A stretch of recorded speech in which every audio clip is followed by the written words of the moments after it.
Right. What if I told you somebody went out to the plains of San Augustine and found some artifacts from perhaps a downed UFO. That's exactly where we're going to go tonight with our guest, Art Campbell. He's got a book out called Finding the UFO Crash at San Augustine. Art Campbell is chairman of NICAP in Kansas City. In 1994, Art set forth on a quest. With map in hand, he visited a UFO crash site on the plains of San Augustine. There, he found materials presumed to be from the wreckage of a UFO. He took them back and had them analyzed. Tonight, we are going to find out together what that testing revealed. I'd like to welcome Art to the show for the very first time. Art, thanks for joining us. Welcome to Night Fright. Oh, good evening. Glad to be with you. How are things today? You're in Kansas City, are you? No, I'm in Medford, Oregon. Okay. I grew up around Kansas City, went to school there. I'll be there in a couple of weeks. There's a nice conference down there called the Pentagon. Okay, very good. Now listen, what in the heck possessed you to go out in the plains of San Augustine with a map in hand? How did you get Well, I've been asking myself that, and my wife has for about 20 years now. And I had heard that there had been a UFO crash out there, and I'd been into UFOs since the late 50s, and then I took about 30 years out for a high school teaching career. So I kind of got back into it about 1989 or so, and I asked Stanton Friedman about. I said, I don't think I want to go to the Roswell thing, get through all that hype. And he said, well, there's another one out here on the plain of San Augustine that no one has looked into very well, but we all sort of know the rancher. And so I called the rancher, and he said, well, come on out. This was in April 1994. And if you can get here before we go out to work cattle, we'll have a cup of coffee and a map. So we did that, and he gave us a nice cup of coffee, actually two, and a map how to get down there. So it was all not far. It was about 5 miles from his house, right off of the main highway. So it wasn't very difficult at all. So that's how we started the project. A lot of people knew that there had been a crash there or suspected it because a gentleman that had come forward at the time was in 1990, had taken a whole lot of dignitaries out there in a helicopter, and they had stood on the site where he said this UFO came in, and he was a 5-year-old boy at the time. So we talk about him in our book and what he's had to say, and then he's since not too involved with it, but that's kind of how we got started. And I went out down by myself in 1995, started finding things. And I haven't given it. We made our last trip about 2012. What are some of the things you found out there in the desert? Oh goodness! Some of your listeners want to check my UFO site. I'll be talking from the web page, so I'm okay to mention the UFO site. Sure, no problem at all. Yeah, it's UFO Crash Book, one word, www.ufocrashbook.com. And you'll see some of the things we're talking about. Well, we started finding a little thing. We started finding things like a lot of foil, and we had never seen foil in that kind of a setting before, and so we picked up everything that looked a little different. And then I found what looked like a body organ, and we had it checked out, and no one knows what it is at all. And can you describe what it looked like, the body organ? Yeah, it's actually a artificial body organ, and definitely a scientific device made of 3 layers of polyethylene, very similar to Tupperware, but it had hardened in the sand where it was laying. And so I have it on the site, and also have a chapter, 2 chapters regarding it and its analysis. And we never told anyone that we were UFO investigators. We just get our stuff out there, and sometimes you have to pay through the nose to get the analysis done, but then it's not tainted from somebody who has an opinion, and we kind of go from there. But then we also found that a year or two later, a small, tiny shoe sole, and we have that. You can see that on the homepage of the website, at least at the bottom of the series of pictures, UFOcrashbook.com website. You can see a mock-up of the shoe, and the actual sole was compared to the 25-cent piece. So we knew by the first time we started finding things that didn't belong on the range, the cattle range. And there is a little trash there that had washed down in an arroyo. But once we got it kind of sorted out, we found a lot of stuff kind of underneath that. And we understood that the Army had been in there and cleaned it up and had borrowed a county road grader in 1947 and filled in the trench that the UFO made.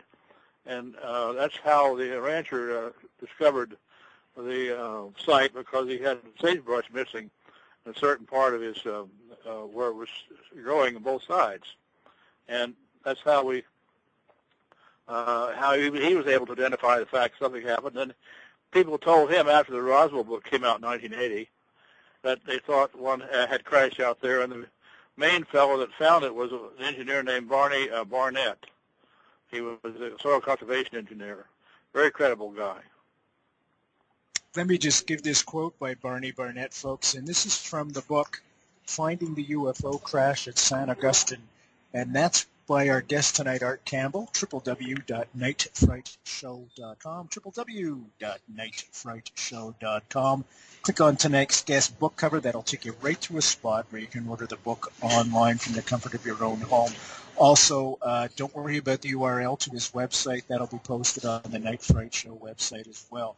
Now, Barney Barnett, folks, this is his quote. Are you ready for this? The bodies were small, 3.5 to 2 to 4 feet. Gray in color, eyes oddly spaced. Let me say that again. The bodies were small. So, Art, that leads me to believe that he actually saw the bodies of Greys. Well, it was the first report of a civilian about the gray aliens. He made his report to his friends and relatives and people in 1947, but it wasn't published till the Roswell Incident book came out in 1980. So essentially, Barney Barnett is the first one to see dead gray aliens. He said there were several of them, 2 or 3 outside the craft and 1 or so inside. He thought maybe there were a total of about 4 of them.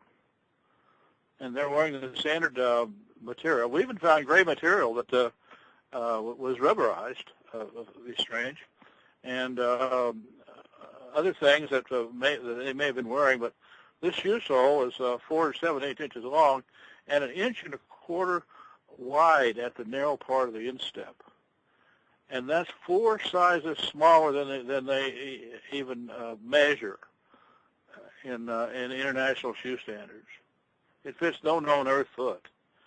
And I had many podiatrists say, well, this sure wouldn't fit a 5-toed foot. Well, I didn't tell them it's probably 4 toes. But in any case, that was the little shoe sole. We spent a whole chapter in the book on that shoe sole. Did you find it just lying on the ground unobtrusively, or did you have to dig for it? What was the No, we did some digging, but some of the stuff, we found maybe half of the material, including metal wreckage, at a different part where the UFO apparently skipped out. But this was laying on the ground, and I'd walked around it several times, and I thought, oh, it's just another child's shoe and so forth. And I got really well.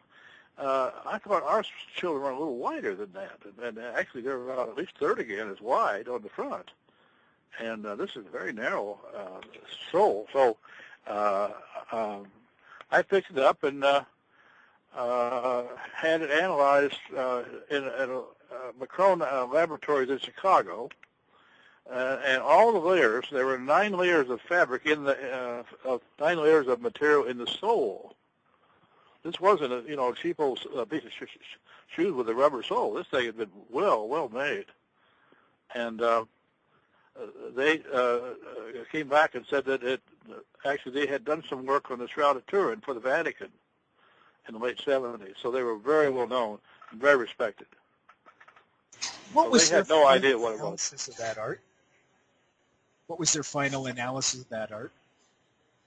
Well, I told them that I had found it in the desert. I didn't dare say it was a UFO thing, but they charged me so much money to get it looked at, and I gave it to them, and they said that we've never seen anything like this in the way of a footwear, and we have examined other footwear. They are specialists in fabrics, and we believe the shoe was fabric covered, because we found underneath the sole between two layers some actual fabric sticking out.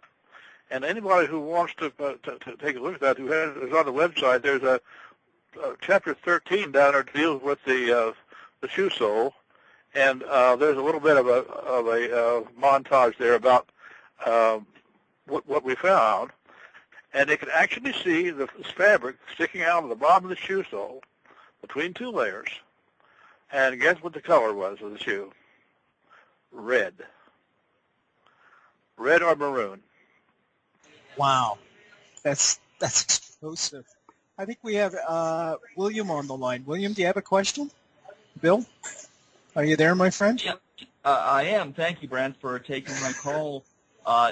First off, just a shout-out to Connie and Dave Davidson. I think they're listening to your show for the first time from Newport Beach. Oh, that's great. Thank you so much, guys. Yeah, so fight on. Mr. Campbell, first off, pleasure to meet you. Second of all, I had emailed you about a month ago. I had indicated my wife and I were going to Roswell and wanted to take a few photographs of the area, and you were kind enough to email back. I want to thank you very much for that. Yes, I remember that. Yes, thank you for taking the time. A lot of people wouldn't, but I appreciated it very much, and we're looking forward to taking that trip to Horse Springs. Well, I've got a number of questions to ask you, but this is Brent's show, and I'll jump in from time to time. Fire away, Bill. You're always welcome on this show. Number one, there are a number of ranches out there in that area, as you well know.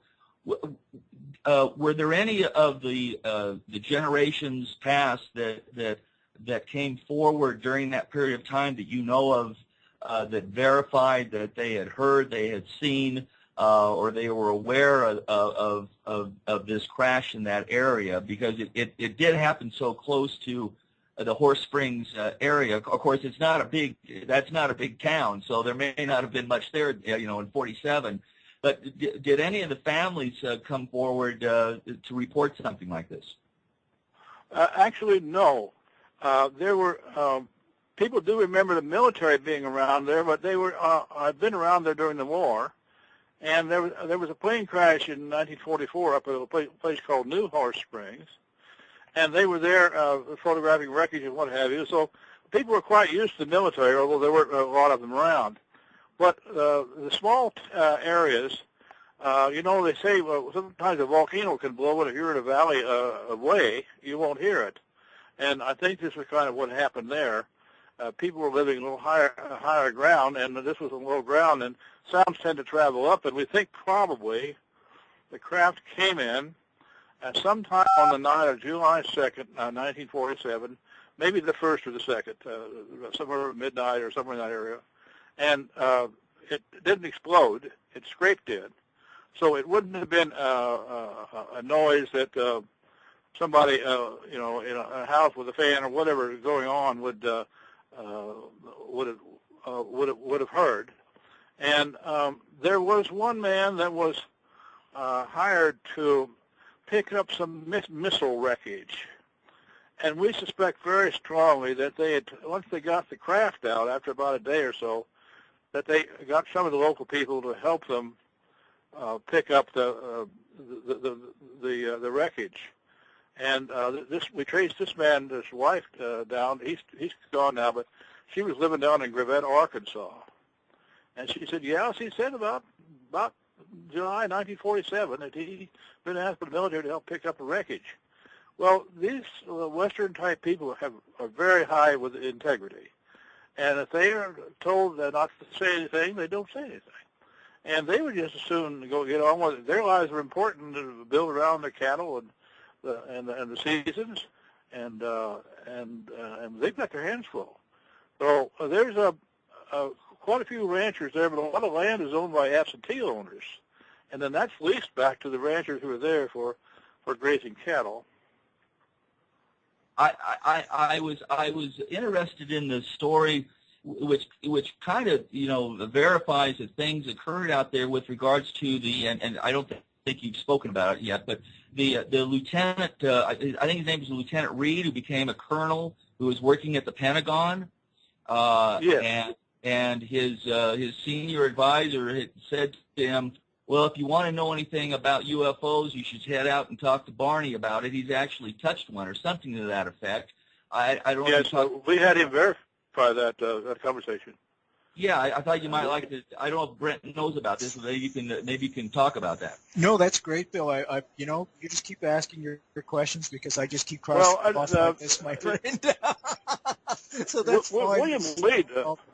But you go ahead. Could you tell the folks that story? I was going to ask you about the Pentagon revelations. William Lead was a junior officer who just had graduated from St. Lawrence University, an ROTC program, and he was commissioned as second lieutenant in the Army Reserves in early 1960. And one of the jobs he had was in Washington, D.C. As a young lieutenant, and was declassifying papers, incidentally nothing to do with UFOs, just declassifying papers as some office work.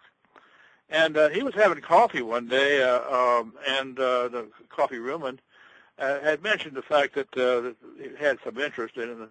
And a colonel was over there reading a newspaper. He said he put his paper down and looked at me and said, you really want to see somebody, want to meet somebody who saw a UFO, you need to go down and talk to Barnett in Socorro, New Mexico. He touched one. Well, Lead remembered this for years, and finally after a hitch in Korea, he came back around Fort Bliss, and Fort Bliss is just due east of Roswell, and we're 165 miles west of the Roswell area, so it's kind of in that part of the country, west central New Mexico. And so he drove over to Socorro, and he was afraid if he called Barnett on the phone, who was still living then, he had 2 years to live, he died in 69, and he called him on the phone. He didn't call him on the phone. He went over there, and he said a very polite man, answered the door and identified himself as Barnett, and he identified himself as somebody interested in the UFO crash. And Barnett had been bothered by some military people, and I think he didn't want to turn one away. He didn't exactly know what the guy wanted, and he didn't know he was freelancing on his own. And he said he was only there about 15 minutes because he started feeling very uncomfortable. Digging into one of the nature's top secrets, and he was trying to work his way up in the military as a young lieutenant at the time. But he came back and told his story. By the way, it had a Canadian base. Stanton Friedman was on a radio show with one of his co-authors for his new book, Crash of Corona. And William Lee called in to Friedman in Toronto, and that's how William Lee got involved in the thing. And he's the only witness we have that's from the military, that's independent of all the people who live anywhere near Barnett. The rest of them all knew him or knew of him, or his boss even was involved. So he had a kind of a civilian boss that worked with the soil conservation agents in those years. So he said he had confirmed that that there was a crash and he had touched it, and he didn't say whether it was hot, cool, or tepid, but he said. But Lead forgot to ask if there were any occupants. He said, to this day, I regret not asking Bob. And he kind of left in a hurry because he felt uncomfortable. And I think.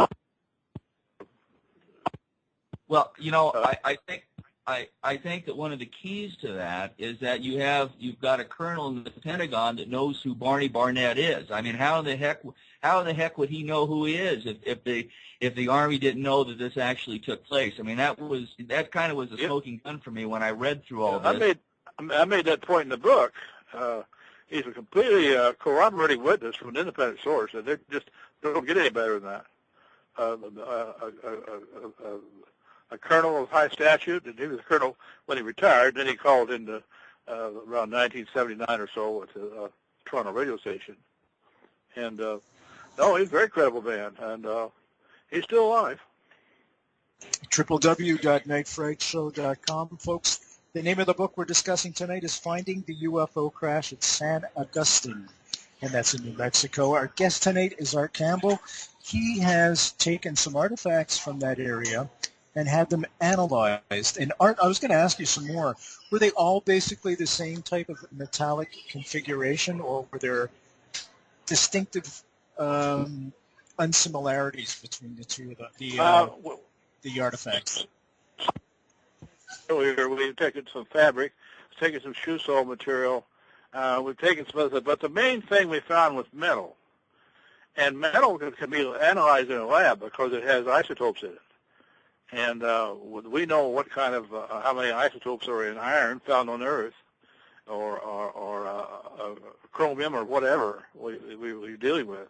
And with modern processes, there's one called ICP-MS, which is very complicated, but they pulverize and then run it up into a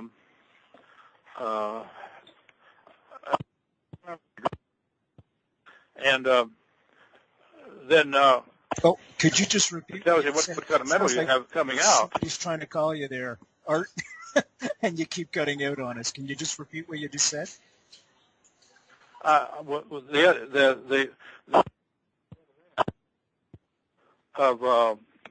kind of metals has come out, and that's what the ICP does.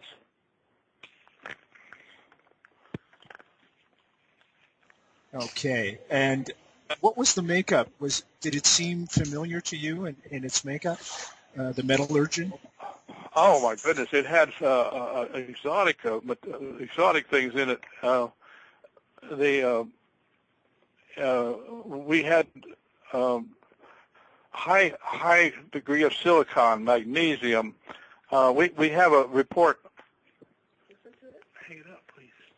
We have a report on 15 different types of metal. Some of it came off the bottom of the craft. Some of it was involved in a propulsion system between the two layers of the bottom and the interior, the next interior piece, about an inch and a half long. It looks like a honeycomb, wasp nest. We found a couple square feet of that. Later on, after 2011, we started going up on the side of the hill with metal detectors. So every piece of metal we have in there, it has been written up, and what the high concentrations are of the components of the metal are also in the book. Then there's another report that's free. If you get to the website, there's one that says Metal Analysis Coburn, and he was hired by a gentleman named John Rao to do an analysis of the metal in those 10 pieces of foil we found, 6 pieces like it was. So that's very detailed. It's a 42-page report on 6 pieces of foil, and they really done a fine job of analyzing it. And as far as we can tell, we did not have any kind of metallurgy of this type in 1947. Was there anything that stood out, one piece against the others, perhaps something that was not identifiable? Hardly any of it we had was not identifiable. We couldn't identify anything with anything we knew. So we found other pieces. I told you that some of the trash locals had thrown into the arroyo. They don't. People in those days didn't take their trash out, but they just put it in the arroyo and flash flood. Voila, it's all gone. And some of it washed down to where we were working. But we found old concentrations of things that we hadn't seen in years on top of the surface. It should have been a foot down, and which told us that the soil had been churned. It had been turned over. We think that was done when they were filling in the trench, maybe about 100 feet long. Is there any legacy of what happened to the crash that crashed there, other than the pieces that you found? Is there any farmers or any witnesses around that say, yeah, we moved this to a certain area? Anything along those lines? The local people are not interested in UFOs. They have their cattle, they have their schedules, they have to move the cattle to pasture, or they have to take it to market or something like that. And they are mildly interested, but they're not going to go out on the limb to get a dither over it. And we found them quite blasé. Even if we held stuff in their hand, they said, "Oh, that's interesting." They show a natural interest, but not one where they would take a lot of time to study it. So we didn't have a local interest of people. And it made it easy to get in places because we kept our word. We locked the gates and did all the things that they asked you to do, and we were able to come in and out there for 20 years and still have good relations with the rancher. So they were interested in what we saw and what we found, and they realized it. We would like to take it and analyze it, and they were very nice about it all. Where are the artifacts now, Art? Well, some of them are, we have them dispersed, not deliberately, but it turns out we have about 6 countries, a couple, 3 in Canada. And we have some as far away as Hong Kong. People started getting pieces of stuff from us and getting it done with their own analysis. We would not give it to people unless they had some kind of, connected with some kind of a laboratory. And incidentally, a lot of the people who said they were connected with laboratories weren't, though we ended up losing some of it. But we had enough to fill the bottom of a wheelbarrow, and so we can spare a 1-inch piece here and there. So quite a bit of it is kept in New Mexico. I have everything up to 2005 of the shoe sole, the artifact, which we think may have been an artificial body part, possibly from a clone, an artificially made alien. They apparently made clones of themselves and then added artificial parts to help them in the rigors of space. And I have some of the foil and like I say, the shoe sole and other things. And the big metal, a friend of mine kept down north of the plains up in the Gallup area, and he produced those 2 expeditions. We've had about 26 people in all who have been working with us, including a crew of Navajos in about 2004 and 5. Is there any oral legends that are passed down through the Navajos from generation to generation? You know, we always hear of sky people, and certainly the Aboriginal folks here in Canada have such stories. I was just wondering if they related any of those stories to you. No, I wasn't close to them. They were my friend had been a builder, and it was kind of slack time in the right after prior to 2006 and 7 in there, and a lot of people were out of work. You recall, this down here in lower 48, and he had these guys working for him on various jobs, so he'd hired them to come down and do some excavations. And he built 4 or 5 big screens. There, you can see some of them in the homepage if you go to the what we have in our homepage. And they collapsed and went into a van. And so we did 28 test holes, 28 holes in 2004. And found about 6 more pieces of the foil. Wow. And that's also when we found the fabric and other things. And then it wasn't until 2011 we started working on a hillside. We found out the UFO had skipped up there. That's where we found the big stuff.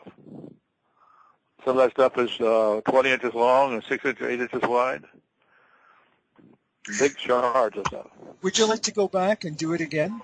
and see what else you could find by digging deeper, perhaps, using stronger metal detectors, that type of thing, grit it out? Well, I'm 82 now, and I don't know how many more times I'm going back there. But I have some fond memories. I would go if I could ride some kind of a Bronco or a vehicle or something. I've kind of my knees are kind of bunged up, and the doctor said I should be walking on unlevel ground, and so I think we'll hang it up and just go with the book now. It took us 20 years to put together. I understand. You know, you mentioned the foil, and for years I've been hearing that when crunched up, the foil just resumes its original position. Did you have an experience like that with the foils that you found? The foil we found it was of different thicknesses, and it is analyzed in that report called Metal Analysis Coburn on a blue button on the web page. And we haven't the slightest idea what it was for. But each one is different. We found about 15 different pieces. One or two are duplicates of a torn piece of another one. But each has anywhere from 35 to 40 elements on a coating on one side. And primarily it's aluminum with a coating. And we think it blew out of a gap in the UFO when it hit down, and we think it split open or had split, and it split open a little further. And when that happens, you have a decompression, and we've all seen how decompression works in an airplane. Well, I'm sure it was fairly similar to inside the UFO when it split open. Anything that was loose and in the walls or whatever may have come out. We think that foil was probably in the between the layers of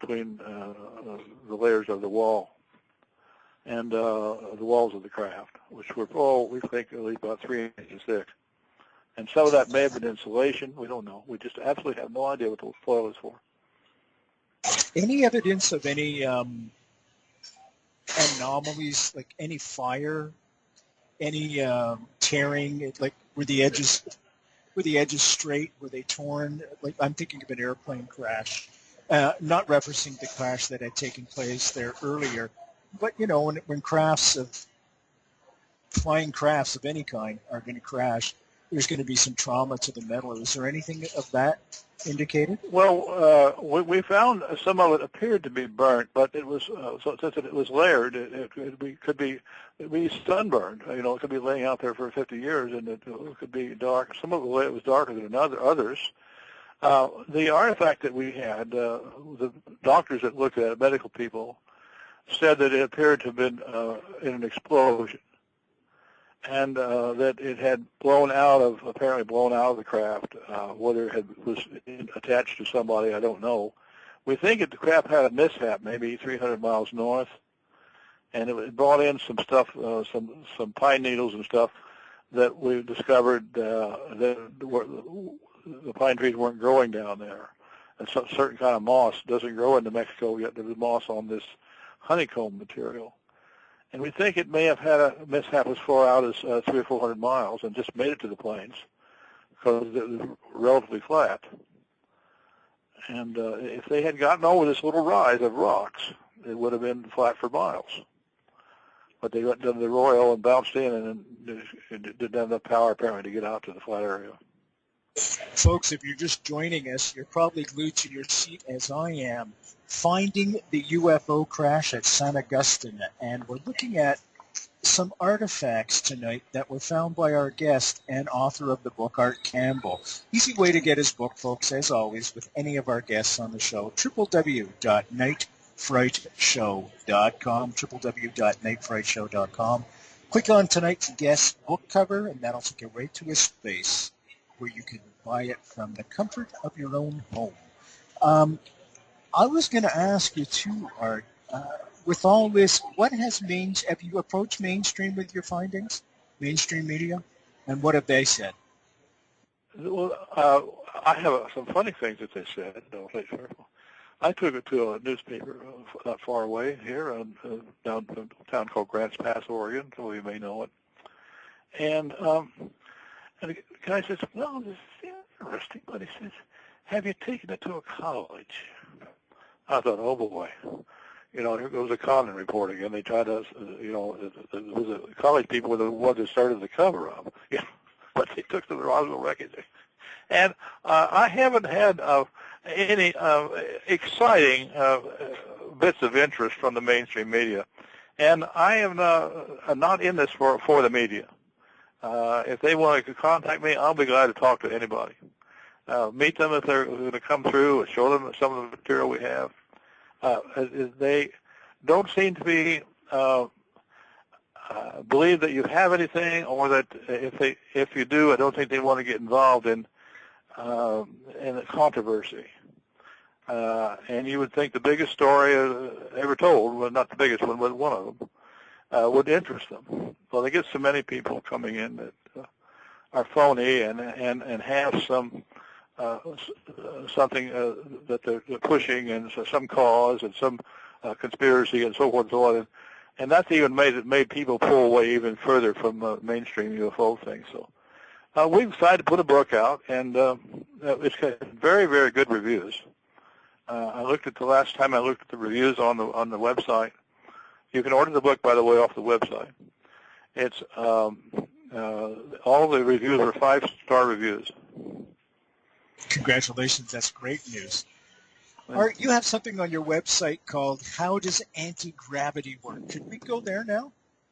Sure. That's we found the pieces of it, and it would be like somebody handing you a bag of flour, some chocolate chips, some baking soda, some sugar, and say, "Now make a cookie." If you didn't have the recipe, when you're 10 or 12 years old. So we found the pieces and had to put them together to realize that it had scraped off the bottom of the UFO. And we found the exterior piece, which was extremely tough. And then we found the next piece inside, which is a lighter material. But we found on the inside of both of these pieces of metal some brown dots, about 1/8 of an inch across. And when the honeycombs touched the metal, there was some kind of fusion there, some kind of metal fusion. The inside each honeycomb piece was a brown dot, and from the brown dots, when energy was directed towards the metal they were hooked to, they were actually a part of the metal itself. It produced an anti-gravity apparently in the honeycomb, and we think this honeycomb extended the entire bottom of the craft, maybe 25 feet, and we got well by every square foot of it. And so we don't know. We suspect that this is part of the anti-gravity, and we don't know what propelled the craft. But my guess is that what we found was at least what would make the craft float on magnetic waves, and how it pushed itself so fast. We don't know. All kinds of theories out there. And one of the more interesting theorists was Bob Lazar, who had worked very briefly at S4 out of the Vegas area, and he didn't keep his job very long. Had a falling out with his superior, so he kind of went public and talked about some of the things. And he said he looked up inside the craft and saw the little furniture. That always kind of got to me. And he was hired to help get into a nuclear reactor, which apparently is in the center, maybe the size of a basketball. And we have some reactors that are that size, but it may be that what distributes how they get their energy. But we know that part of the anti-gravity system was in between the outer piece of metal and an inner piece of metal, and what looks like a big wasp nest, and it would be a wasp nest 25 feet across. And in each wasp nest would be a brown dot at the top piece of metal, a brown dot on the bottom with a bottom piece of metal. And it was firing some kind of energy back and forth. And it also traveled on the upper plate and the lower plate, so we think it was about a band of energy, of whatever type of energy, maybe 1.5 inches, 2 inches thick, across the top of the bottom of the UFO. We found some upper pieces that apparently didn't have these dots, so we assumed it wasn't using it was using some other form of energy.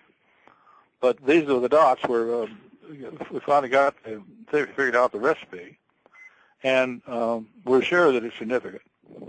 Just speculation on my part, Art, but do you think the samples that you found, the various metallic samples, do you think that they could have shown up on radar? Did they have reflected radar?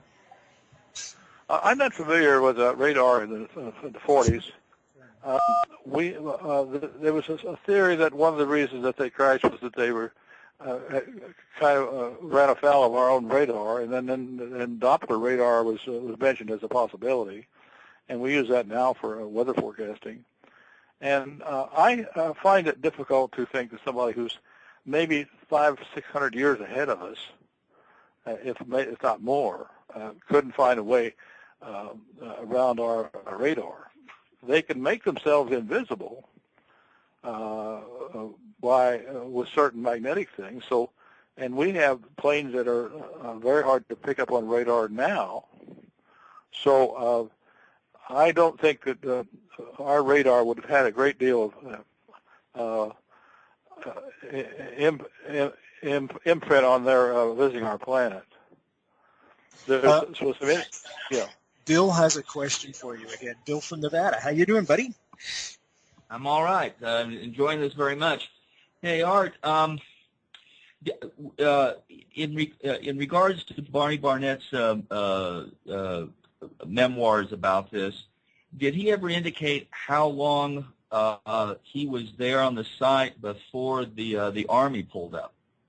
No, less than an hour. We were able to gather that from, but there was another group of civilians there, and a group of archaeologists came over from across the plains. They'd seen the thing come down the night before. They thought it was a meteor, and they all kind of converged there within an hour. And my guess is he probably found the craft about maybe at 10:30, quarter to 11, and some other people kind of drifted in. You could see the aluminum glinting from the highway. That's how he happened to see it. He was traveling south, and on Highway 12 up there.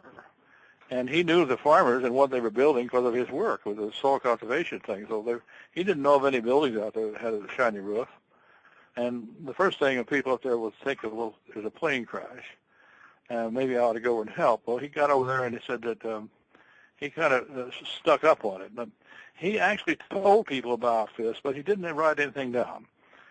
He was in his first year with the Soil Conservation Service after having been with them for 10 years, and this was his retirement job. He was there another 10 years. And in those years, people just didn't accept everything that this conservation person had. If it was inconvenienced them and they didn't want to overgraze the land and things like that. And they had to kind of work their way into the thinking of the people there, the conservation. And so we think that he probably didn't want to come out and say anything. We think he was asked not to by the military. And I'm sure he was asked not to by his boss, who didn't want to turn everybody off to their new conservation guy. So he told his niece and other people, down in Dalhart, Texas, about it. And the wife talked about it for years, but they didn't write anything. And she kept a diary. It was not a Dear Diary kind of thing. She was a social activities during 1947. And so she has him going up to the part of the plains they call the high country. And whenever they talked about going up to the plains, they used the word high country. She has him leaving there on the morning of 8 o'clock on the morning of July 2nd when he discovered the craft. So he didn't write anything, but he talked about it to a few people. Well, it would seem to me, and I don't, I know a little bit about that area. I don't know where the nearest Army base would have been, but it would seem to me that it would have had to have been picked up on radar by someone, because you're just not going to have the Army show out of nowhere if it hadn't been picked up by radar, because, we were talking about 1947. There's not a lot of communication going on out there in the middle of New Mexico, especially in that area. I agree with you. Probably that's how the military got there. There were no bases nearby. The nearest base was about a 5-hour drive to up at Sandia up at Albuquerque, and then south was the White Sands Missile Range. And in those days, von Braun and his crew from Germany were down there working in their Fort Bliss, down in that area, not Fort Bliss, on the Mexican line down there, that's the name of the fort. And they were stationed down there, and then we had Holloman Air Force Base, which became Holloman in 1948.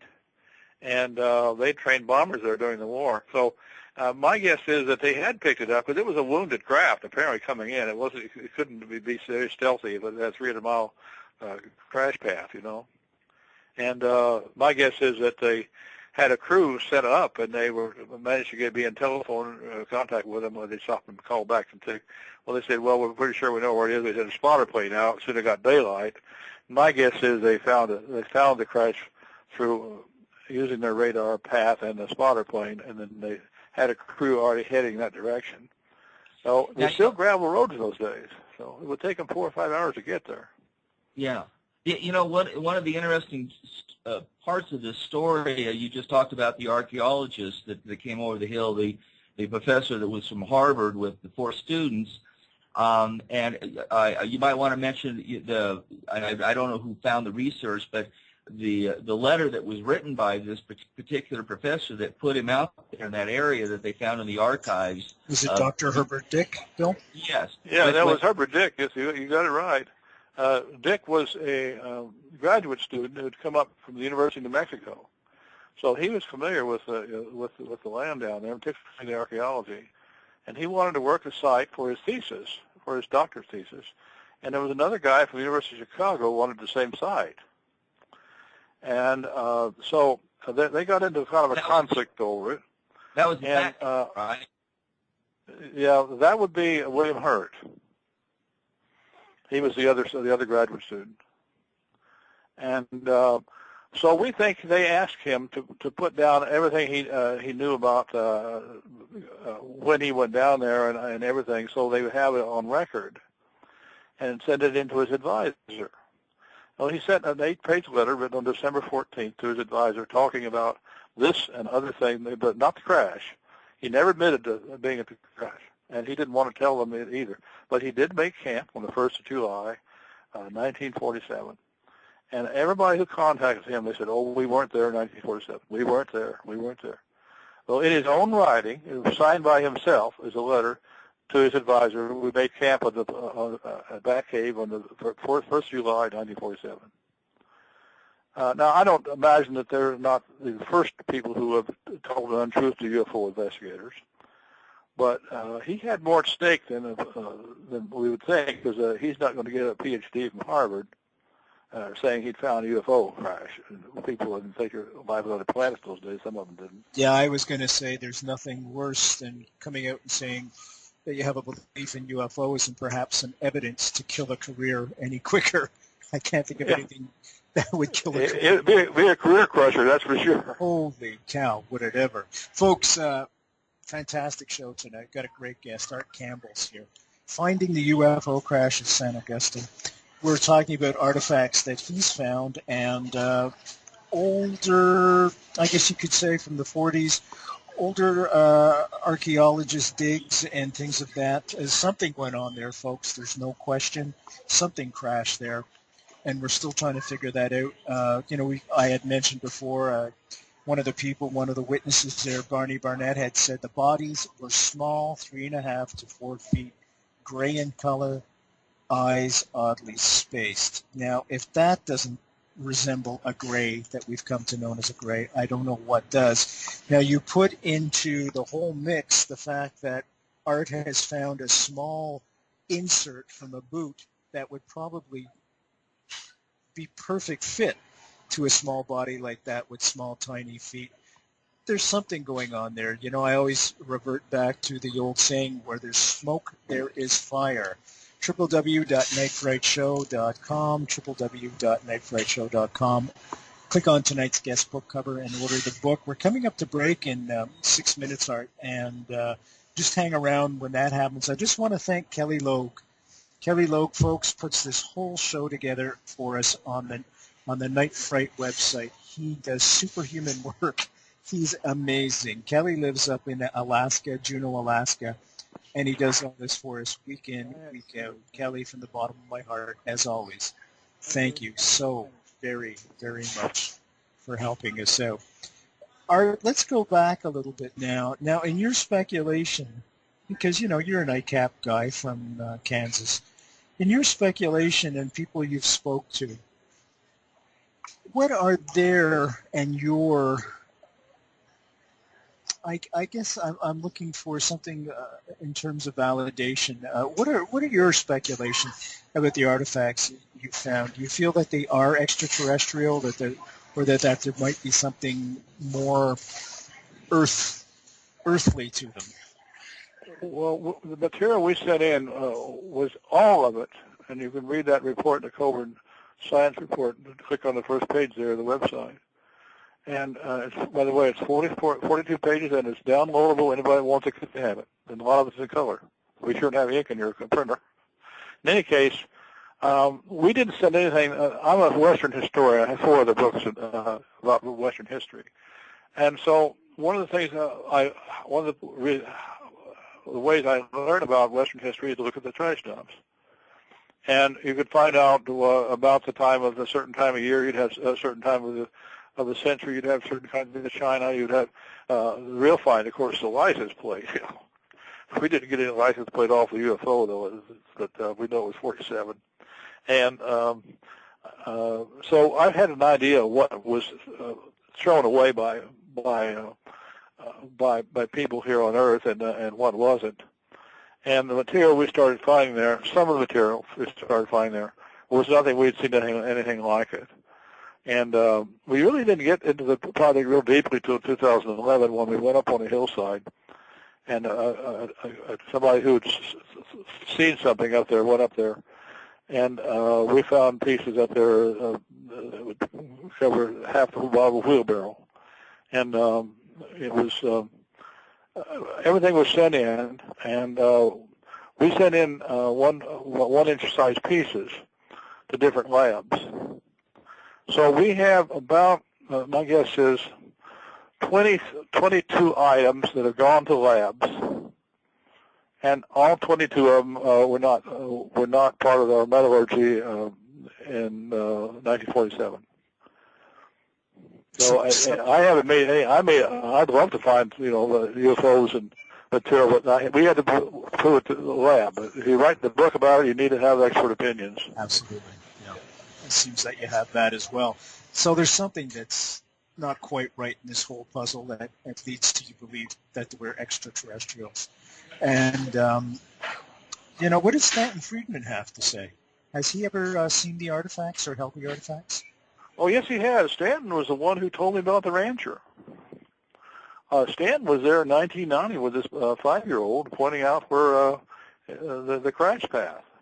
It's for your readers who have UFO books. It's in the Crash at Corona, page 70.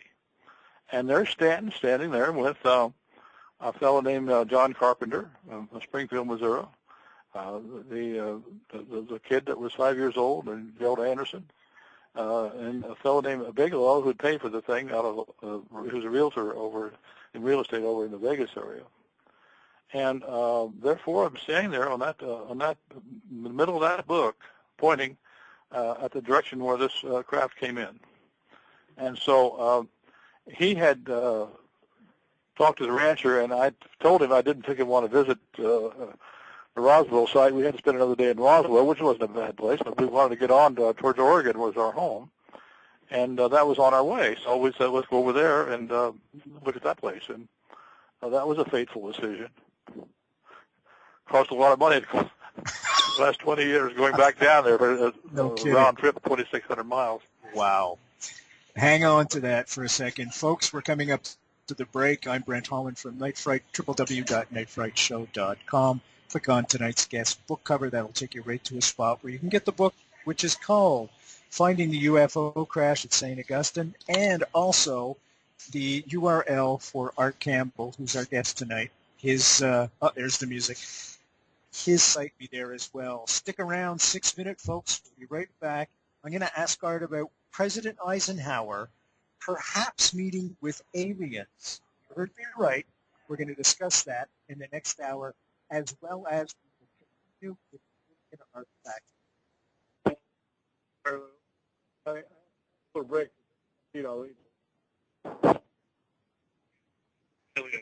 Art, just stick around for 6 minutes. Thank you. I'll be right back. I'll do it. Sit right there.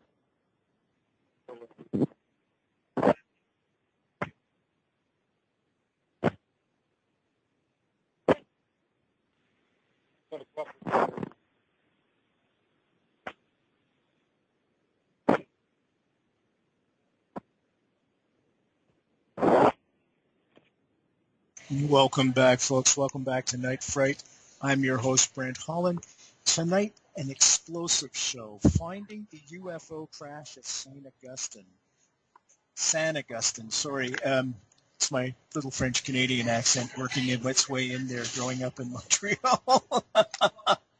Don't hold it against me. It doesn't make me a bad person. It just makes me a Habs fan. Art Campbell is chairman of NICAP Kansas City. In 1994, folks, Art set forth on a quest. With map in hand, he visited a UFO crash site. That's right, UFO crash site on the plains of San Augustine.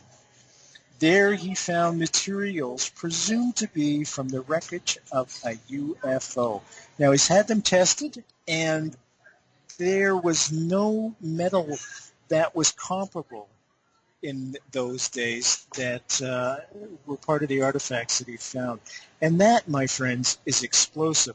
Art, welcome back. Thanks for sticking around, everybody. And www.nightfrightshow.com. Just click on tonight's guest book cover. Will take you right to a spot where you can order the book. Oh, and I can't forget this, or my publisher will kill me.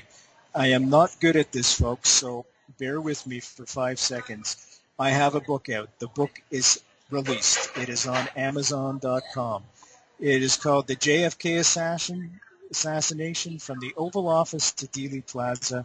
Interviews with witnesses and specialists, including the last interview with Ted Sorensen, JFK's friend and speechwriter.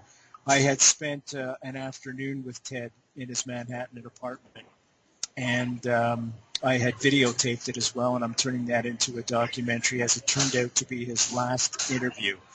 You're going to find some explosive revelations in there as well, folks. Ted Sorensen, what he had to say about the assassination is going to blow mainstream media out of its mind, because you're going to get confirmation.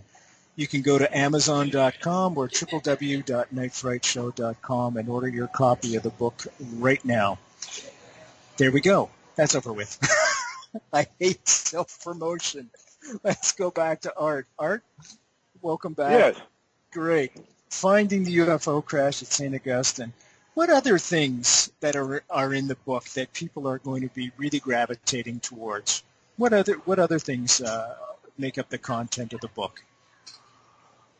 Well, we go through about 15 different chapters, and I'm going to take the liberty of going through the table of contents, the books in front of me, so I won't be forgetting anything. But we start in with some of the early days when we were at the site, and we were just finding smaller material down in the lower area. Then we eventually moved up to the upper part of the area, where we found the big stuff. Apparently the craft had skipped at least once before it plopped down in a royal and then went about 100 feet and made a trench. So some of the other things that you would find in there, we've had a small section on fabric we found, had it also analyzed by Crone Associates. We talked, of course, about the shoe sole. Then we do a chapter on the 211 dig, which was our big one. That's where we've had about 25 or 30 pounds of metal. And that's when we found the first piece of honeycomb, by the way. And eventually, the honeycomb would be filled in with rocks with the rain and the dirt. And the Army put, I think, a thin layer of dirt over everything, and then didn't know it was 14 inches of rain. Sound like an Army operation, doesn't it? And after a few years, I think some of the stuff was laying on the surface, but the rocks, the honeycombs were filled with mud and dirt, and you couldn't tell they were honeycombs until somebody kicked one, and it went ping, and we realized that some of the rocks we thought we were looking at were some of this honeycomb material. And you could run an ice pick all the way through it, an inch and a half. It broke out the dirt and so forth. We found one in a mouse nest. We think that somebody who'd been in the cleanup crew decided to stash it behind some rocks down there where the craft ended up. And it was the first one we found in May, I think, of 2011. A piece about 5 by 7 inches, something like that, inch and a half thick. Wow, that's big. That's really and that we have quite a bit more of that we found up higher. Then we go into the Archaeologist. We go into some of the early inhabitants of the plains. We get into archaeology here and why they were out there. Something about the Chiricahua Indians, who, by the way, were forerunners of the area Apaches. Apaches were kind of a later amalgamation of the Indian tribes. And we whenever we're speculating, we let it be known that that's what we're doing. And we don't say this is the way it was and try to make we have the answers or anything like that. But we got through on a lot of questions. And we still have some unanswered. But what are those questions that you don't have answered? Oh goodness! Is there another skip site? If it was dropping debris a quarter mile away, was it dropping debris further than that away? There's a road involved, and we haven't ever gone across the road yet. So my guess is that we found honeycomb, and one of the things you asked me about was that we found was an I-beam. Now, this is what Jesse Marcel found over at Roswell. Right. Our I-beam is 13 1/4 inches long, 2 inches wide on the flanges, and the centerpiece of the I-beam is about 1 1/4 inches. A huge thing. Was there writing on yours as well? Because Jesse Marcel says writing on it. We had some writing on ours too. Really? Yes. Holy cow. And it wasn't writing. I'm afraid nobody's sending us a message. It was a triangle and a circle. Took off one flange of the I-beam, and it was about 2 inches, 2.5 inches high. The circle was about 1/2 inch right in the center. So we went to photograph it at a friend's house down in New Mexico. And I bought some graphite. You know, you buy the locksmith, the black graphite. Sure, sure. And they used to lubricate locks with. Sorry. And I rubbed it on there so the impressions would show up better. You know, they're darker. Well, when I got home and looked at my digital film, I found some concentric circles behind the triangle, lined up with the circles in the triangle. And doing some research, I discovered that it looked to me like it was an eclipse, with the last circle ending up in the triangle. And it had a kind of a wavy path. It reminded me very much of some crop circles I've seen. And they call it a planet path. So some of the crop circles show planet paths, how certain planets have go through wherever area they're located. And so we compared this with the Jim Penniston triangle and a couple of circles. He's the guy from Bentwaters and Woodbridge Bentwaters Air Base there in England. Famous sighting there of an unmanned drone. We think it was an unmanned craft. And he had his triangle on there and a couple of circles.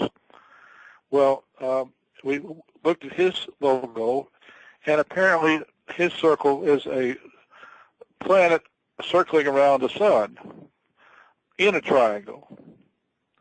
So two things here these things have in common.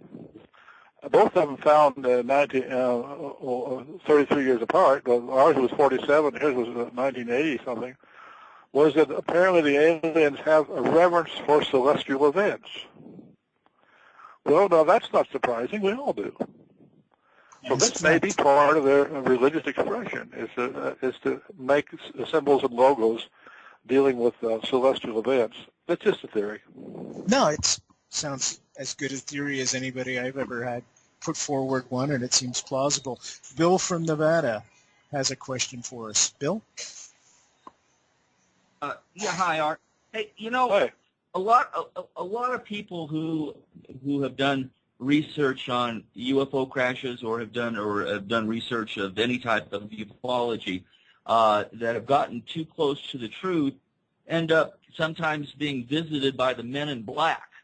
And a lot of people think that this is just a bunch of hocus pocus stuff, but this stuff actually happens. My question is, have you ever been contacted by anyone from the government or something along those lines telling you to keep your mouth shut? Well, I'm glad you asked. I was sitting by my front window one day when we had our computer in the front window, and a black van pulls up outside, and two guys get out in dark suits, and young guys, and one carried a big black briefcase, and I thought, oh boy. And I had contacted my lawyer, and she had given me a card. She said, if any government people contact you, you hand them my card and say that you have retained me, and they can't contact you. They can't come in, and they can't question you. So some of your listeners out there may want to know this. So I was all ready to go to the door and reach for the card, and it was two Mormon missionaries. And in the black case was a Bible. I've never been so glad to see missionaries at my door in my life. What a great story. What a great story, Art. You had me on the edge of my seat. I was thinking they were going to pull a machine gun out or something. Well, I was expecting everything from handcuffs. I don't know what I was expecting to find in that briefcase, but, well, I'd buy them into whatever you're drinking, I'm pouring. They both had a glass of water. But, yeah, it was funny. I haven't had a whisper from anybody that has claimed to be from the government. And I'm thinking I'm getting some interest in libraries from my book, and I found out that a librarian at Fort Leonard Wood, Missouri, is interested in taking my book to a conference where there's all kinds of other military librarians. By the way, they're civilians, and that if they think it may be getting some orders as a result of that, that they think that it's good enough for people to read in the military libraries. And he said, I may even get a contact with somebody in the library at the Pentagon. I said, well, that's going to blow the cover, isn't it? So I may do it. Yeah, I would encourage you to. That would be fantastic. Bill, what are your thoughts on that? Do you think you should follow through with that? Well, I definitely, and handing out the card. Well, I having done litigation work for 30 years, that was a good advice from your attorney to give, to give you his card to say I'm not going to talk to you, and you just talk to my attorney. But I think it'd be listen, nothing ventured, nothing gained. So I think it'd be a great idea to do that. It sounds exciting as all get out. Will you keep us posted if you follow through with that? I'd love to see the feedback from that. That'd be fabulous. I've got one other question for you, Art. And Brent knows I've asked this of some other guests. Did you ever do a Freedom of Information Act request from the government with regards to anything that might have been prepared memo-wise from the government regarding this crash? Have you ever gone that route? No, I haven't. My good friend Stanton Friedman, by the way, is recovering from a mild heart attack. For anybody out there would want to send some good thoughts his way. About two and a half weeks ago. He's up in Fredericton. I can't think of the Canadian name. Is there Houghton, Maine? In any case, he had spent a lot of time setting for things and holding it up in front of the camera in big black holes, and you know, kind of in the material that they had set for it. I'm not patient enough to wait for the government to send me a bunch of stuff with everything crossed out. I don't think they had. I think this may have been, if not the first, one of the first UFO crashes. It was found about 4 days before Roswell wreckage was found. Now they could have collided also. They could have been. And by the way, I have a friend doing some work over there in the Roswell area, and they also found foil. Isn't that interesting? So small pieces, but they found some. So I haven't gone that route, and I was finding material. I didn't know what to do with it myself. I had finding a way to get money to get it analyzed, and I just took off. And most of the stuff was done by, until we got a backer come in around 2011. We footed the bill for the analysis of everything up to that point, probably around about $8,000. So we had our hands full, and writing for blank paper was stuff blacked out. Wasn't high on my priority list.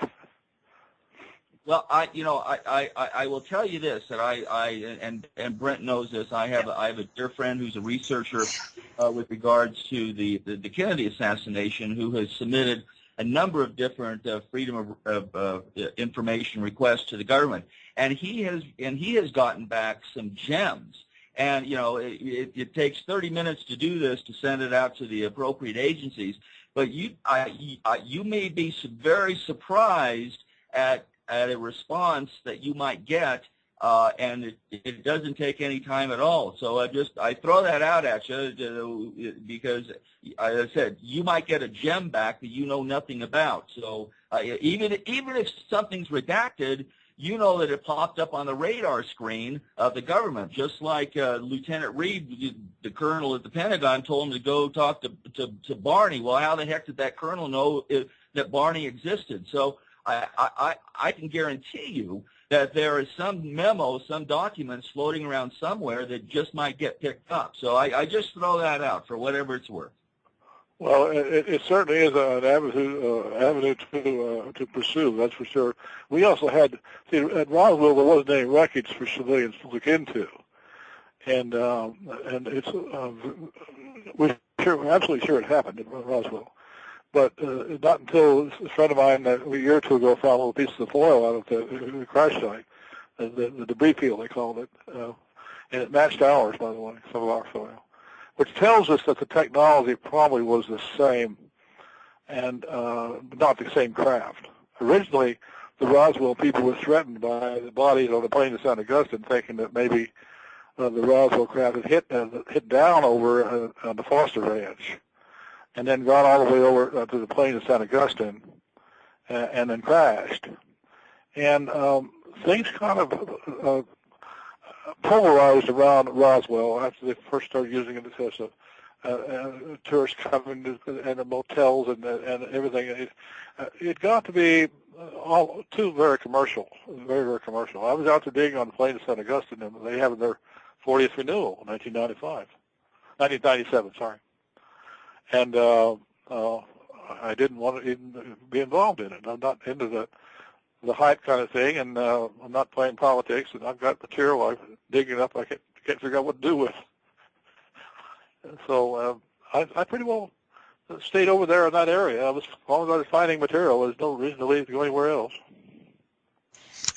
Let's go in a different direction now, or actually the same direction. I wanted to talk about Eisenhower, who was spotted at Holloman Air Force Base February 9th, 1955, because I think this is very important to the narrative of this whole thing we're discussing tonight. And that well, anybody who wants to read about that, I have it on my website. That's www.ufocrashbook.com, so they can order the book there if they want to. But we have one called Eisenhower at Holloman, and here's how it evolved.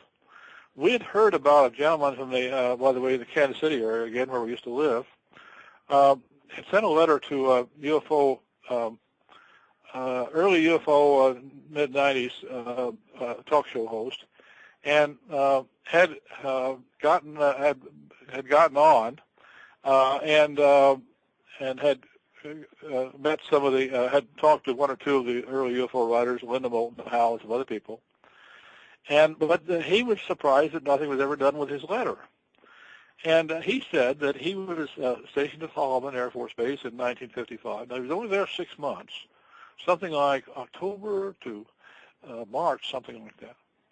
And he said about a month before he left, he had heard that Eisenhower was coming to Holloman, and that he wanted to stand in parade. Now, the parade for the civilians out there is a red carpet with the shiny shoes and the flags and a welcoming committee and all that, and that's what the president usually has when he goes somewhere. And he was asked if he wanted to be part of that. He says, "Well, I don't think so. You know, I'll just be on duty." Well, that's exactly where he was on duty when everything was happening. They canceled the parade and didn't have it at all. But anyhow, he said he'd seen the president's plane, and there was only one like it at the time, the Lockheed 4-engine Constellation. And they were 3 models at that time. I think that Eisenhower at that time was in Constellation 2. He had an earlier one, they called 1, and a Columbine. And Columbine is a state flower of Colorado. And it's called, so Mamie was from Denver, so they called it the Columbine, 1, 2, and 3, in about 7 years. In any case, he saw the plane taking off, and he'd heard Eisenhower was there that day on the base. But his friend, who was coming in from a little town of Alamogordo, where he lived, saw a UFO hovering over the flight line at Holloman. Well, it was an anomaly, all right. They didn't hear anything or see anything. There was this big silver disc hovering. And so he goes into the base hospital. This fellow was a hospital corpsman, quite credible man. And so have you seen they didn't call them UFOs those days. That term wasn't coined. I don't think till about 3 or 4 years later. It's the disc out here floating over the hangars. And he said, no, but he said, I got to ask permission to go out there. Well, they had sent, when Eisenhower was supposed to visit the base, they had told everybody there's about 8,000 civilians there. They had big repair shops and things there, and 2 or 3 military units. Just business as usual. Don't do anything different. It's the active, and smile and go on with your work, So they had learned to low-key Eisenhower's visit for whatever reason. Maybe we know now, but we didn't know at the time why they didn't want to make more of it coming. So in any case, he asked permission to go out and see this craft hovering over the hangars, and he had to ask permission of the head nurse. He was on duty at the dispensary there, and they said, no, we'd rather you wouldn't. And then he saw them out there looking at something.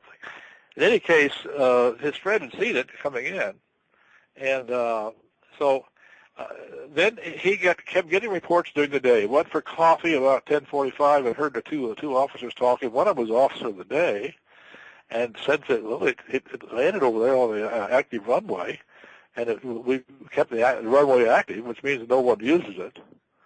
And there's only one long runway at Holloman. There's a shorter one, and there's kind of a bar of an A in the middle between them, and that's where the tower is. And then he heard 2 other people talking, and he said, well, he got out of the plane. They didn't call Air Force One those days. That wasn't coined until Kennedy's administration, I think, 5 years later. But he got out of the plane and walked towards this disc on the ground, and we didn't thought it was some German thing or something. They weren't too far away, the German scientists, with 100 miles. They had no idea that it was extraterrestrial, and we think it was. And he went inside, shook hands with somebody, and a little ramp came down, and then 40 minutes later he came out. Well, we found the Air Force One personnel. We've talked to 4 of them, and one of them served Roosevelt, Truman, and Eisenhower. And told another guy that Eisenhower was hunting in Georgia and had stuck away from this hunting trip, but there was a plane load of press there at the time. And Eisenhower and John Foster Dulles, who was our Secretary of State at the time, had warned Red China that if they invaded Formosa, they'd be in a nuclear war. Well, the whole international press decided that if there's going to be a nuclear war, they want to be near where Eisenhower is. So they chartered a plane to go with him. So they were holed up at the Scott Hotel, drinking the bar dry there, and Eisenhower was down at a this is Thomasville, Georgia. Eisenhower was down at a plantation called Milestone that was run by a fellow owned by named Humphrey, who was the Secretary of the Treasury. He'd appointed him. So he had complete privacy there and 4 or 5 exits. So the press never got in there to see him.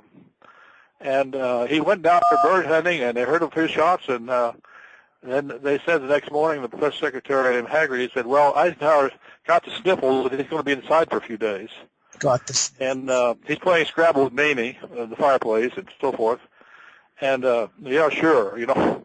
And it turns out we think he had the opportunity to go to Holloman, a 500-mile trip. Plane could go 300 miles an hour.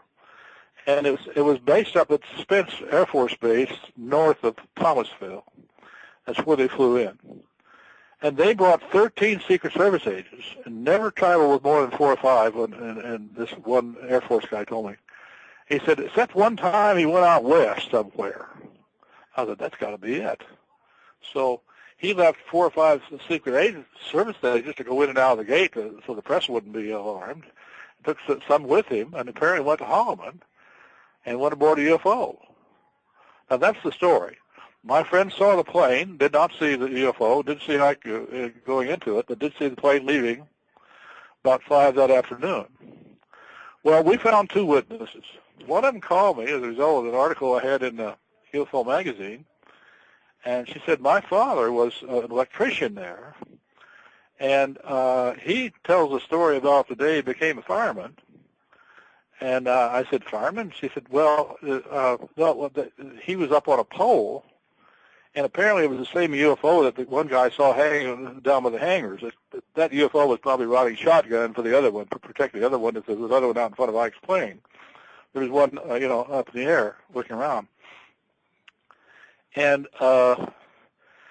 he said, I heard a lot of commotion, and he was up on the pole with his spikes. And he was a electrician, lineman. And he said, I heard the truck start up. People started running, and I'm up at the pole. What's going on here? Turn around. He says, there's this pie tin thing about 150 feet away from me, coming my way. And that's the saucer that we talked about, the since learned, I think it was. And he said, I threw that strap out, which is how they do that here in the Northwest, I'm sure in Canada. They can get down on those spikes real quick. No kidding. By throwing the strap out and just kind of falling down the tree, Sure. And they nicknamed him the fireman. Got down so fast, and they all went scurrying various places, and they finally got into a hangar, and they looked out, and the craft was just wobbling, and then finally just slowly went away. And so this gal had a letter from her father written about 2 months before he died, and he said, well, we've told this story so many times that when Dad became a fireman, we'd like him to write it down, Sometimes we think to ask older people to do that, write something down that's important. And so she read me part of the letter that I used at a conference up at Gaithersburg in 2009, and about that incident, him being on the pole when the UFO was 150 feet away. So the other witness, we ran down in Oakland, California. We knew a brother of his was involved in some of our research, and she said, well, I got a brother down there that said he saw something at the Holloman, and found out they were all there at the same time. And he was flying in from Indiana with freight to Holloman, and he landed there on about the 10th or 11th. And they were going to go out the next morning. Well, they couldn't go out because the main runway was blocked with the Eisenhower plane for that day. until it got towed away. And they kept the runway closed for the entire day Ike was there until he left later that afternoon about 5:30. So he remembers then, he said, well, we were at the mess hall and trying to figure out what to do with our time, and the officer came by and said, do you want to hear the president speak? Well, they'd seen this big plane land in the morning, but it gotten hidden behind some hangars. They didn't know that the president was there. They'd heard he was coming, but they assumed it might have been, but they didn't know he was specifically there. So I said, sure, yeah. So they went down to this theater place. I think it was a hangar. It was. And they wouldn't let him in. They didn't have the right ID. Well, the officer was there and said, well, I think he's going to talk again over at the base theater, and I'll see if he can't get you in there. So he heard him talk and saw him there, and it was kind of a funny talk. Keep up the good work, fellas. We know how important it is. This was about the second year after the end of the Korean War. And we were just about ready to go. It was like nuclear war with Russia. Malenkov had been deposed. The Soviet Union was looking for a new leader. Khrushchev hadn't managed to rise up yet. And that's why all the press were so concerned about being with Eisenhower. Yeah, they had actually the United Nations. Isn't that funny? The Soviet Union is what I meant to say, folks. Had just elected, if you will, quote unquote, in a communist country, or I should say just installed a fellow by the name of Marshal Buchanan. And he was a big time, a very aggressive war general for the Second World War. And there was a lot of fear that he was going to be so aggressive and take over lands, kind of like what Putin just did within the Ukraine, but escalate that even further. Sorry to interrupt you, my friend. I just wanted to give No, that's all right. After about 3 days, Eisenhower came out of his tribal game, and then the press were apparently they had been out the night before, and most of them had Bloody Marys for breakfast, so they weren't doing too well. But he said, "Well, you guys are looking kind of sad this morning." I said, "Well, you had the week we've had, you'd be sad too." In any case, he was out then and was seen again, and the next day he flew back to Washington, and they flew back with him. And Humphrey had got an idea to get all of the people away from any of the highways or the airport. He'd thrown a big party with free booze for the reporters. Well, that's pretty hard to pass up. And they had invited some hostesses. They'd gotten about 4 or 5 or 6 divorcees from the Avron Country Club, and who were known. And they told every other divorcee in town. So we had these 30 guys from the different press, including all over the country, and in some foreign countries, being entertained by about 15 or 20 hostesses in strapless gowns. So it must have been an interesting evening. I think they were well distracted. That's a very kind way to put it. Yes, absolutely. Any idea? That's the story of Eisenhower and Holland. Well, we think he had the opportunity to go, and he could have gone, and his plane was seen there, and 1 or 2 other people, one guy saw him. He since passed away. Another fellow gal had a record for father. And so we spoke on that. It had nothing to do with our place. That was kind of interim after the 2005 or so. We were kind of had found about everything we were going to at this one part of the site. So this came up, and we decided to kind of follow it through. And it was a very interesting project. Any speculation as to what the context of that conversation may have been inside that craft between President Eisenhower and whoever he was meeting with? I've talked to several people about it, and the book I want to recommend is Tim Good's Alien, Earth and Alien Enterprise. And Tim took my story just about the way I told it to you and put it in one of his chapters in that book. And he's an internationally known author. And so some of the people that I've talked to think, well, at 40 minutes you wouldn't have time to really meet somebody or have a cup of whatever And it might have been just checking somebody out, to meeting somebody for the first time. It could be, they were very, very interested in our nuclear proliferation, right, problem with Russia. And I think they were for a generation until we started, cutting back. Yeah, and I think I think they thought it might endanger them because we were on the verge of space travel, and here we had this terrible weapon that we weren't supposed to have for many years, and so it probably made them nervous. So that was their first concern with us, I think, was the world has got to get some of this nuclear stuff out of the way, and they've since been seen over many nuclear facilities, and even to this day, they're seen. Yeah, it makes perfect sense to me. Do you think the tradition is carried on? Do you think every president or world leader has been privy? Do you think they've contacted the Russians?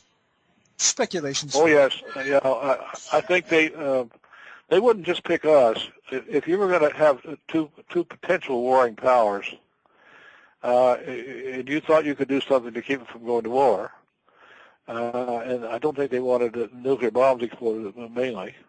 You would find a way to get a hold of the other people, the other side.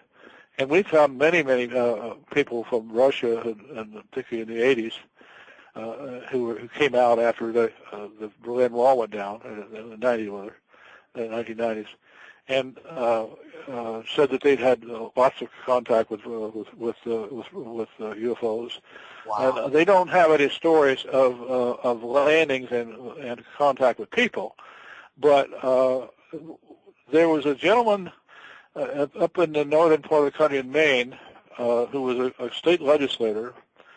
His name escapes me right now, but some of the listeners out there know who he is.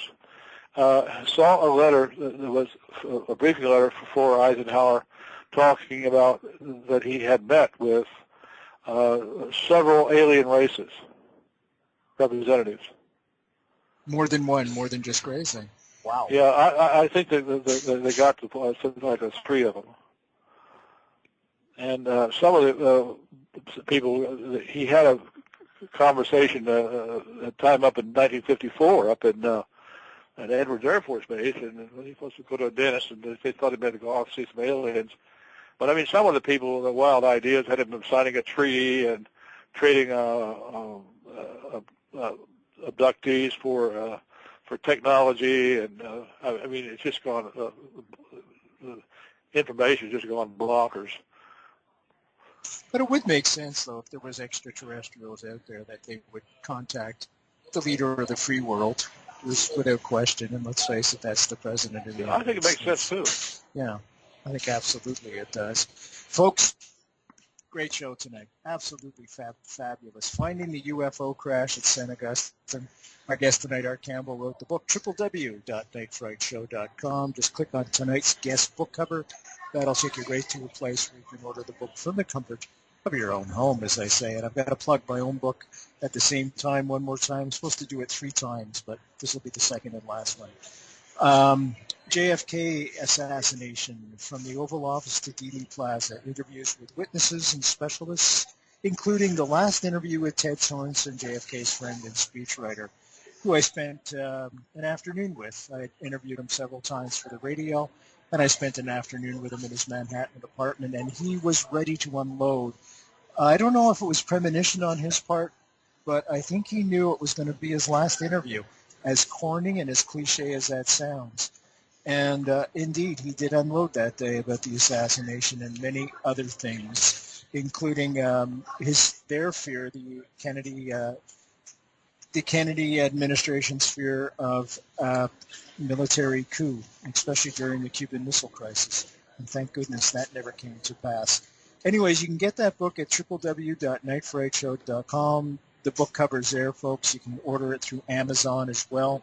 No problems there. Barnes & Noble apparently is carrying it as well, and I'm hoping to do a book tour very shortly. Let's go back to Art, who's the focus of our show tonight. Art, you know, it's been how many years since, I don't know, it's going on, what, it's well over 50 years, 60 years since the crash took place in 1947. Do you think we're going to get disclosure anytime soon? I think it's crept up on us, Brent. When I was speaking in the Kansas City area, I was a college student in those days, in the late 50s. I don't think 4 or 5% of the audience would even think there was life on other planets. Now the latest survey I hear is something like 75 or 80% of the people think there's life on other planets, and many of those think we're being visited. I don't think a big disclosure is going to be necessary. I think people are going to know that it's true, and somebody might confirm it. It doesn't have to be a high politician, you know. It could be a low-level person. So it wouldn't have to be the president. That'd be a kiss of death. But for a politician, because you have people that would be turned off for the religious angle of things, and that would be very threatening. But you could have a low-level bureaucrat delegated to make an announcement, and it would probably just be well taken. The Catholic Church has started already conditioning their people with announcements concerning extraterrestrial life. And there's a Father Funes, I don't know whether I butchered the name or not, but Funes, who's a Vatican astronomer, and has made some very interesting statements about extraterrestrials and UFOs. Yeah, he should. You could find quite a bit of material on the internet. Yeah. Essentially, he says that, quote unquote, and I'm going to have to paraphrase it. Essentially, he says that if there are extraterrestrials out there, they'll be our brothers as well. That there's one God for the whole universe, and for somebody from the Vatican to come out and say something of that magnitude, I think we should all be aware of that. Bill has another question for us. Go ahead, Bill. Well, it was just an insight with regards to this. You know, people think that, you know, the United States is the end all of saying, you know, what's out there and what's not out there. You've got the British government that came out with all of their divulged all of their files. I forget the gentleman's name that ran the division for the British government with regards to UFOs, and he comes out and says they're there. You have the Belgian government that comes out and says they're there. So for people to think, well, you got to have confirmation from the government, from the United States government, it's not rational. It's not rational thinking. You've got other governments that's come forward, and the Mexican government. You've got all these governments that come forward, high-ranking officials that say, these, you know, aliens are here, UFOs are here, we've been visited, and just because the United States isn't forthcoming, you know, so what?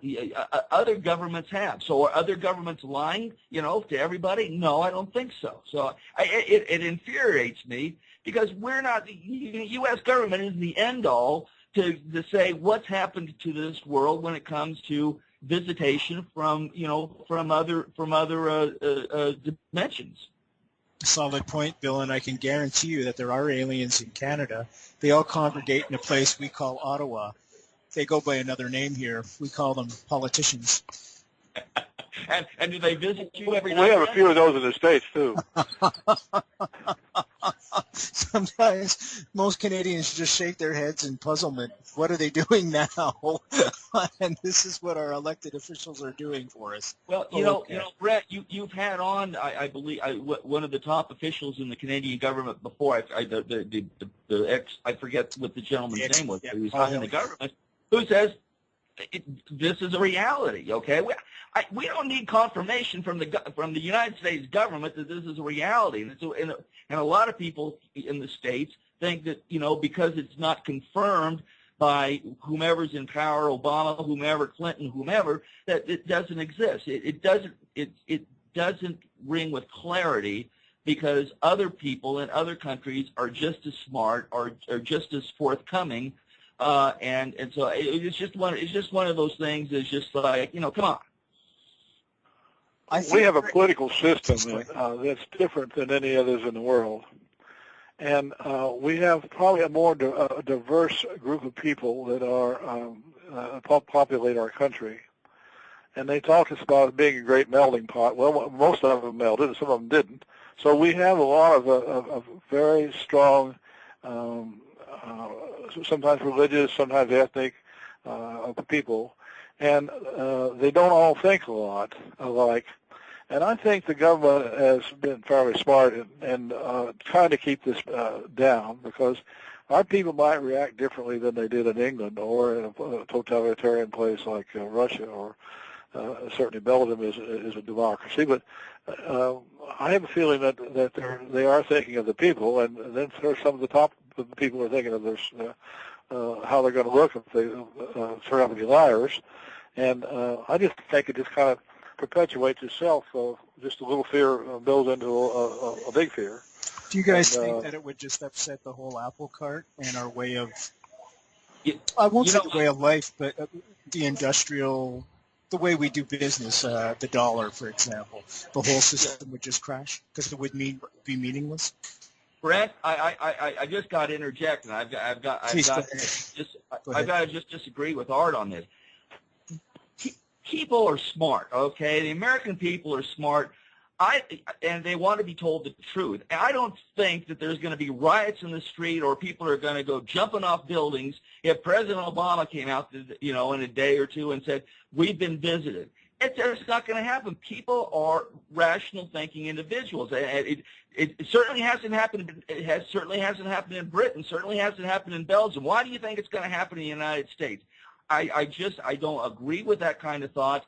People want to be told the truth, and as you said, the survey, 75% of the people think that it's, that we've been visited, or that there are, other people in the universe. Well, why do you think that if some kind of clarification came out, that all of a sudden those 75% or the other 25% are going to start jumping off buildings?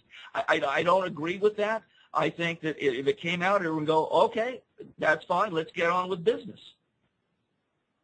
I have a disclosure tape by Ed Mitchell, the astronaut. Oh, sure. And he's on a program. You can mention the name of the program. That's fine. Kerrang! Is a rock station in England. Mm-hmm. And the guy he's telling the guy that there's aliens out there and UFOs. And this guy says, what? No, this is too much to take on. Here's a typical guy probably in the entertainment industry. He's the manager of a station, and it's a rock radio station. And it goes about 10 minutes. And I picked it up on the Internet, and I got permission from Ed Mitchell to make a video of it. And I told him to never give it away or sell it. I just wanted to use it for my UFO talk. So I'll be talking, showing it in Kansas City in the Pentagon conference there on the 1st of August. But it's only 10 minutes, so it'll kind of give you an idea. He felt more free to talk to the British audience than he would the U.S. audience. And I think that tells us something. I don't know why. He seems to be more concerned about wanting to be one of the regular astronauts, but I think he can't help himself. So who knows? I think there are lots of reasons that we don't know why we aren't being told. I can guess a few, and you guys can guess other things. But, do you think it's because of the mainstream press? Because I noticed even with the my book. Here I've got Ted Sorensen virtually confirming conspiracy, and I can't get the time of day from mainstream press. Do you think it has something to do with that? I have some kind of fear? How the mainstream press has handled it, and the towns I've been in, is they'll publish a local sighting. Yeah. But it won't go to the next town. I don't think it's a plot. I think it's just the way the news is. I wouldn't be too interested in somebody sighting in Roseburg, 100 miles north of me, but a town 5 miles south, I would be interested. So I think that the news is self-policing. It stays kind of where it was created for the people who think it's news. And I'm not sure that there's a big plot that anybody who comes out and says that the UFOs are there or whatever is going to be ostracized and hunted down. And that was mentioned, by the way. Ed Mitchell said at one time there were people disappearing as a result of such investigations, but they're not doing it anymore, apparently. That's a healthy sign.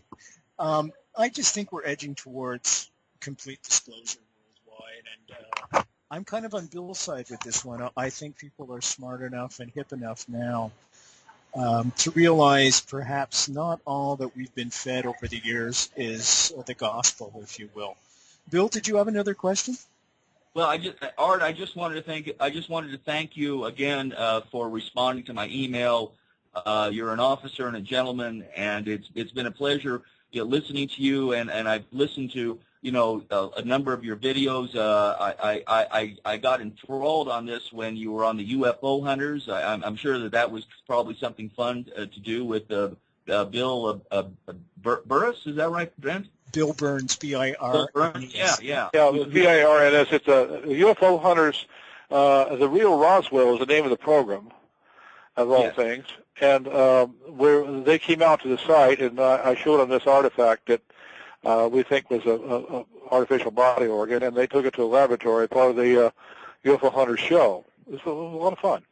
Yeah. But anyway, I just wanted to thank you for your kindness and consideration, and it's been a real pleasure talking with you tonight. Well, I will be glad to answer anybody who writes their emails. It's no problem at all. I'm retired, and I'd like to talk about it. Sure, folks, and that information will be on the www.nightfrightshow.com website. The book we've been talking about tonight is called Finding the UFO Crash at San Agustin. Our guest tonight is Art Campbell, and I want to thank Bill for recommending Art Campbell to me to get on the show because I have thoroughly enjoyed it. It has been fantastic. Bill, thank you for joining us with great questions, too. Art, thank you so much. It's been a real pleasure. You are indeed an officer and a gentleman, and thank you for your service. By the way, folks, Art served over in Korea, and for that, we all owe him a debt of gratitude without question. I'd also like to find out more about your Western books that you've written, perhaps for another show. So I will contact you about those as well, because that's something that's always intrigued me as well, is the history of the American West. It's fascinating, especially with indigenous folks. Folks, you're listening to Night Fright. I'm your host, Brent Holland. What's next for you, my friend? You said before that you don't want to go back, that you've had enough. But if somebody came up to you with indeed a Jeep or a Bronco or something, would you go? Well, we'll have to play that by ear. I haven't got any offers right now, but it's I own a white Bronco, so I may be sending you an invitation. There you go, guys, and you can go fishing at the same time. Well, it's been a real pleasure for me, too. I just want to thank Art once again. And folks, by the way, there's been a wealth of information on the UFOs. Some of the people we've talked about tonight, Stanton Friedman, Bill Burns, of course. You're going to find those shows in our archives at the www.nightfrightshow.com website. And as always, the shows are free to download. Make a donation if you're so inclined. That would certainly help things out. I just want to thank everybody for sending their emails in and making the show such a success. I am overwhelmed by the kindness and generosity of the fans that are out there. It is a true pleasure doing the show and